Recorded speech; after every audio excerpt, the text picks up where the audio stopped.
When I was 14, this is the one thing that got me to change my life.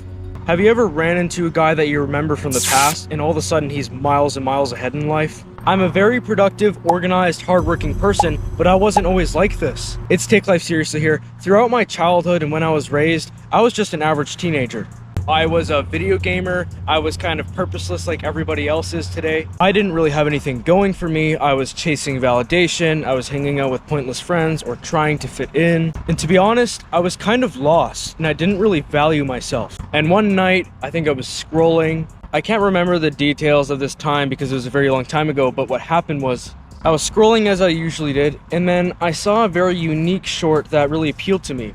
It was Andrew Tate. Now, to be honest, I don't really support the guy anymore. I don't really like a lot of the things that he says. I'm not very well into it. He's got a lot of lust and a lot of ego, and he made a bunch of mistakes, so I don't really go into him anymore. But at the time, that's not really mattered. I was listening to these shorts that all of a sudden boosted me with this kind of hope that I was a special snowflake. I was something different. I was going to be a millionaire, a billionaire. It was motivating. It was something that I never felt before. It was, everybody has the chance to make it. Everyone has the chance to be in the 1%. The 1% is this and this. At that moment, something opened to me. Now, am I going to stop playing video games, watching social media, watching porn? No. But I started to lift weights. And most importantly, out of all the other things that I did, I started manifesting this self-image of myself where I thought I was going to be better than all my friends. I'm gonna make it. He says success is easy. He says that you shouldn't do this and this if you want to succeed. I know what to do. I know I have the effort and I know I have the motivation. I know I have the blah, blah, blah, blah, blah. This is meant for me. I am going to make it. Now, me at 13 did not take this lightly. I started going very extreme with it. I started manifesting this huge ego because I thought that I had something else everyone else didn't. I'm different than everybody else. I'm gonna have this Bugatti. I'm gonna have this house. I'm gonna live in Dubai, I'm gonna have all the girls I want, all these different things. So because of Andrew Tate, I started lifting weights, improving my looks dramatically, improving my opinions, learning knowledge. One of the things that I say was bad about that is that it made me think I was special. So I downed everybody. I talked down to all the guys in my school saying, I'm gonna get rich and you're gonna go to college and go nowhere. And brother, during this time, all of before this, I was a really bad addict. I was so addicted to the internet. I was so addicted to dopamine. I was so addicted to living the pointless life and all of these different things. Now, this seed that just grew is what was gonna begin to take me out. It was not Andrew Tate that did this. It was the beginning of discovering my self-worth. For the first time in my life, someone was telling me that I was special. Someone was telling me that I was gonna get rich. Someone was telling me, you got nothing to worry about. Lift weights, do this, do that. This was meant for you. You're gonna go and do this business when you grow up. You're gonna go and do this. You're gonna be good. So I started asking myself questions like, who am I? Why am I special? What can make me special? What things can I do that make me have an advantage over everybody else? What are those things? And what I did, which changed everything, which made the best possible chance for me that I was going to succeed, was I destroyed myself. I killed my older self. That's not who I am anymore. That's somebody else. And I made a new identity. But to do this, I had to kind of space myself from everybody else for a while. The summer of 2023, I spent it discovering who I was. I spent it grinding. I spent it gathering all this knowledge and realizing the habits that I put time in, the life that I lived, was not a life that belonged to me. It belonged to somebody else. I have more potential than this. I gotta go further.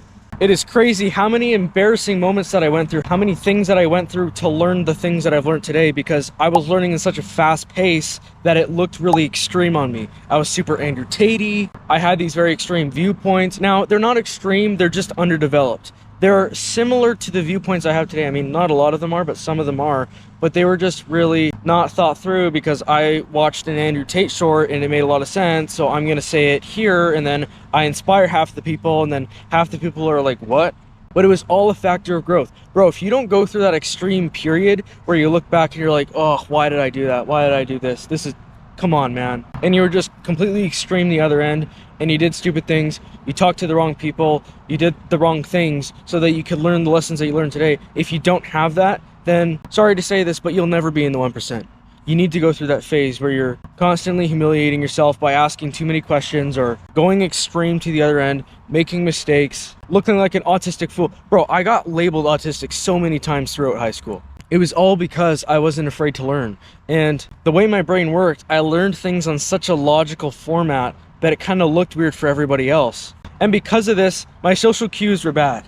If you're growing really fast in one way, you're gonna lack in some other way. If you want to grow in your life, improving yourself, completely destroy the older version of yourself, you have to space yourself from everybody else. So you're gonna be lacking in your social intelligence. The cost of growing yourself is you space yourself from everybody else. You might feel lonely. You might not have a lot of social intelligence growth, but the older version of me, 13, 14, 15, even 16 a little bit, the things that they did, I am not proud of, but at the same time, it led me to where I was. If I did not go through ghost mode, if I did not go through those embarrassing moments, those embarraing mistakes, oh, Ashton, why did you do that before?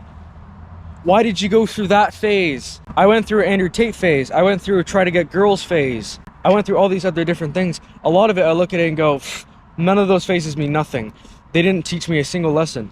Now, they did teach me a lesson, but the whole idea is, I don't watch Andrew Tate anymore, and I don't care how good my game is for girls because I want to focus on myself, and by the time I'm a high-value man, it doesn't matter how good my game is. I will not have to pretend to be somebody else. I can just pick up a girl that I relate to, not lust with. When I was 13, 14, I went through this extreme red pill Andrew Tate phase. And I think when I was 15, I actually hit a little bit of this depression because I realized that I was all about the hype and the talk, but I actually never took action.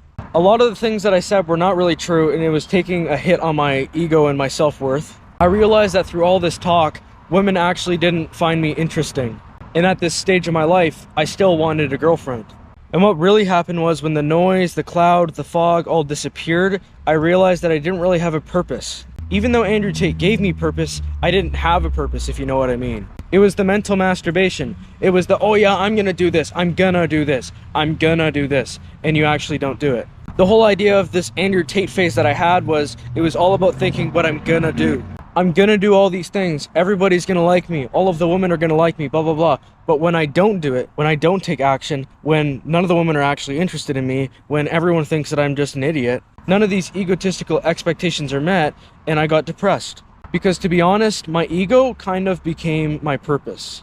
The whole idea that I was gonna do something. And brother, this depressing phase, it almost lasted for almost 2 years until I got out of it. Now, there was little snippets where I wasn't depressed in this depressing phase, but every time when I stopped watching Andrew Tate, when the fog kind of cleared, when I took the AirPods out of my ears and there's no music, all of a sudden I start to kind of realize that I'm actually not as important or full of purpose like I thought I was. I was doing a bunch of mistakes. I was hanging out with the wrong people. I was going to the wrong places. I wasn't controlling myself or my environment. Now, you can't control your environment, but you can control where you are. I was still chasing validation, so I was still chasing like the pointless friends.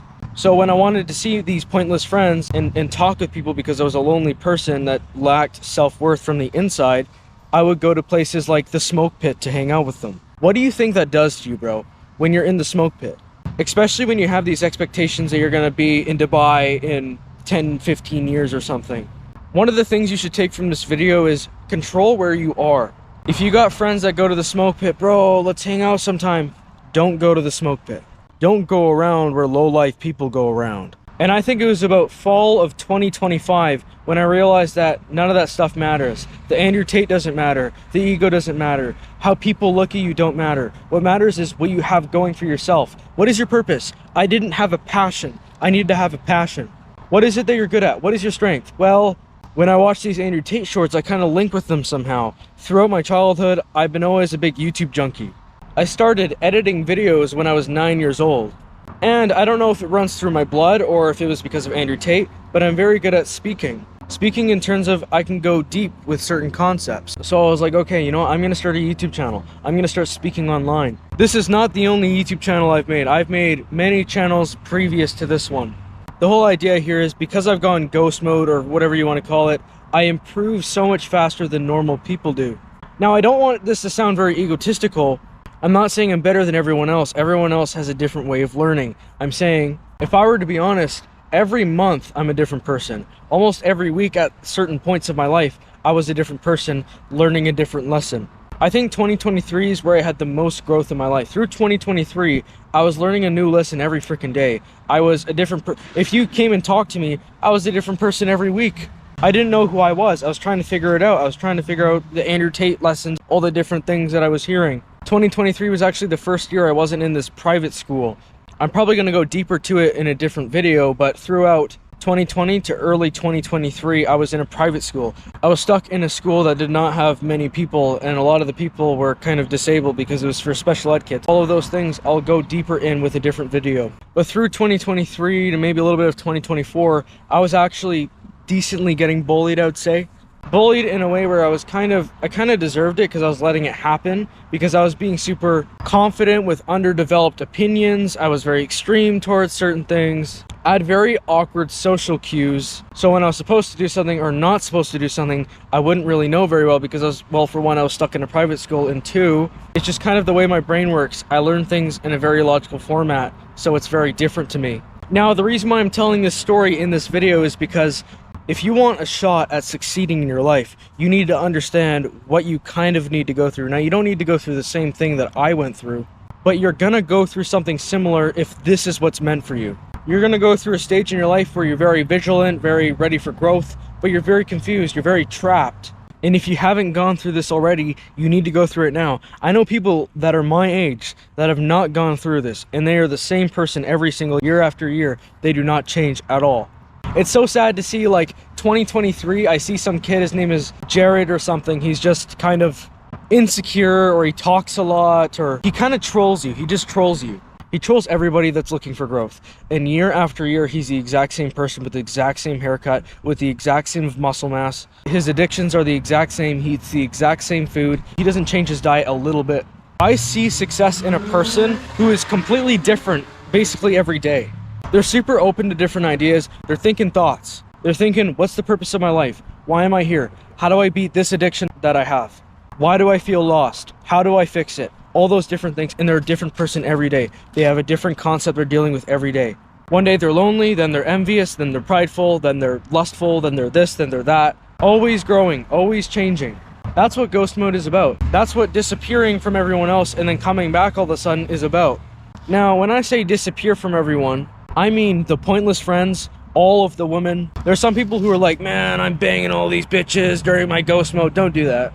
This is about improving yourself, not degrading yourself. When you start really making an effort to improve yourself, you have all these goals and you actually want to become a different person, you hate the person who you are and you want to become different, you need to go all in. Cut out all the friends, work on your growth, journal what matters to you, cut out all the pleasure that you can find. The latest trend, the TikToks, the porn, video games, the late nights with your friends, the sex, all right? Cut all that shit off. Or at least during your ghost mode, work on trying to. When I was on ghost mode, brother, I was addicted to all these things. I couldn't just cut them off. I needed to work on my addiction with these things. At first, it was a week away from them. And then the second time, it was another week from porn. And then the third time, it was another week from porn. Fast forward a few more weeks, then I started to make 2 weeks away from porn. And then I started working on other things. I cut out social media. I cut out video games. Just growth, growth, growth. Keep growing. Keep figuring out what matters to you. Keep figuring out what is real pleasure and then fake pleasure. But to do this, you need to disappear. You need to do the ghost mode. You need to do the all in all beginning of your journey. When you want to start your journey of improving yourself, when you want to start your journey of becoming a multimillionaire, becoming someone with passion and purpose and is grateful for life, or he's organized, or he's disciplined, or he's whatever, you need to start with the ghost mode. The ghost mode is the first component to improving your life in any sort of way. The ghost mode. The time of your life where all the time is just filled with trying to improve yourself. It is super unorganized. You're just going to the gym. You're just figuring out what matters to you. What is my strength? What am I good at? What is my passion? What can I turn into money? Why am I special over everybody else? What does the 1% have over the 99%, and how can I achieve that? But until you do ghost mode, bro, you're just going to be a mediocre person.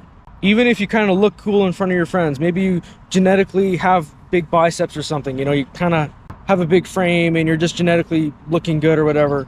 You go to the gym, you kind of wind up in a doom scroll here and there, you Snapchat everybody, you chase the latest trend, all these different things. You will only become so disciplined and hardworking until you will have to let those friends go. You have to let the Snapchat go. You have to let all those people go. Get rid of the TikTok, get rid of the bullshit. If you really want to improve yourself, if you want to go past that, it is almost a complete isolation. This is extreme.